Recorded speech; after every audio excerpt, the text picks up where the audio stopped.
إن في خلق السماوات والأرض واختلاف الليل والنهار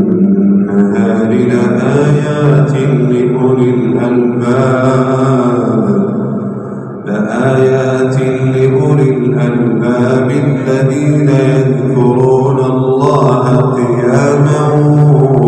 وقعودا وعلى جنوبهم ويتفكرون في خلق السماوات والأرض ربنا ما خلقت هذا باطلا سبحانك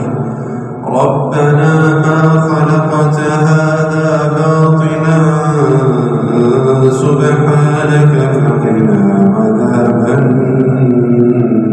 النار ربنا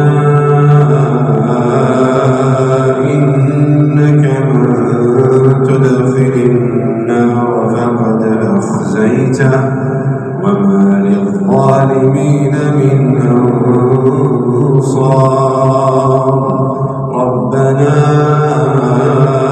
إننا سمعنا مناديا ينادي للإيمان أن آمنوا بربكم فآمنا ربنا فاغفر لنا ذنوبنا وكفر عنا سيئاتنا وتوفنا مع الأبرار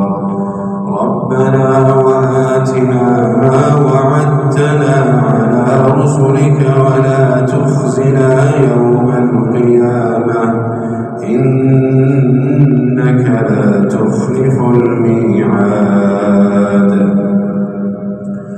فاستجاب لهم ربهم أني لا أضيع عمل عامل منكم من ذكر أو أنثى بعضكم من بعض فالذين هاجروا وأخرجوا من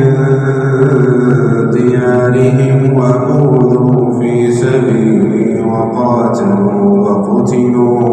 لأكفرن عنهم سيئاتهم ولأدخلنهم جنات تجري من تحتها الأنهار ثوابا من عند الله والله عنده حسن الثواب لا يغرنك تقلب الذين كفروا في البلاد متاع قليل ثم مأواهم جهنم وبئس المهاد لكن الذين اتقوا ربهم لهم جنات تجري من تحتها الأنهار خالدين فيها نزلا من عند الله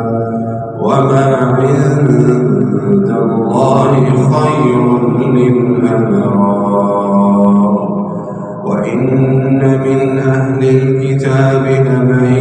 يؤمن بالله وما أنزل إليكم وما أنزل إليهم خاشعين لله لا يشترون بآيات الله ثمنا قليلا أولئك لهم أجرهم عند ربهم إن الله سريع الحساب يا